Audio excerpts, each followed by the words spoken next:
ভুট্টা ক্ষেতের ভিতরে ঢুকবো। আমার সাথে আছে আমার খালাতো ভাই। কেমন আছেন সবাই? আশা করছি ভালো। আজকের এই ভিডিওটা দেখলে মনটা হয়ে যাবে আরো ভালো, কারণ যে আপাকে নাকি আমরা টমেটো আপা বলে চিনি, সে আপা নাকি আজকে ভুট্টা খেতে যাবে। কে যাবে সাথে? আপা মানে আমার ফুফাতো ভাই। জিজ্ঞেস করার জন্য খারাপ পায় না, কারণ আমি অন্য কিছুর কথা বলি না, মানে আপনাকে গার্ড দেওয়ানোর কথাই বলছিলাম। আচ্ছা, আজকে আমি আপনাদেরকে নিয়ে এটাই দেখাবো। এটা ভিতরটা কত সুন্দর দেখেন।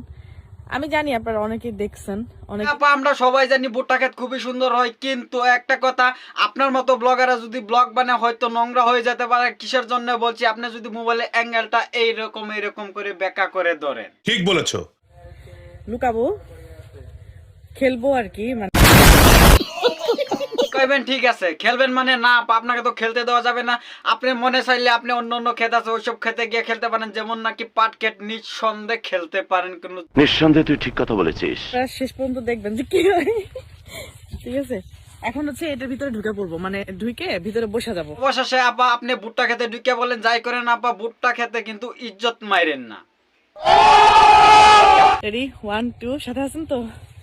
1 2 3।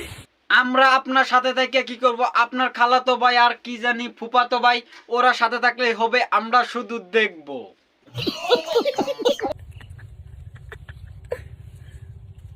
চুপচাপ।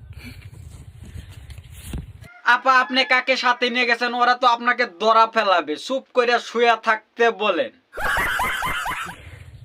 খুব সুন্দর অবশ্য, খেলমুখী আর মানে দেখেই মানে কেমন যেন লাগতেছে। আচ্ছা, একটা কথা বললেন, মানে কতক্ষণ ধরে বসে আছি মোবাইল নিয়ে, আপনার খেলা দেখবো বলে শুরু করেন।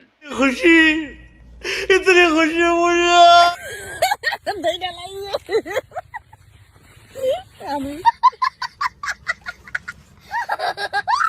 আমি আপনাকে আগেই বলছিলাম ওদেরকে চুপ করে শুয়ে থাকতে বলেন, এখন খাইলেন না ধরা, খুব ভালো হয়েছে।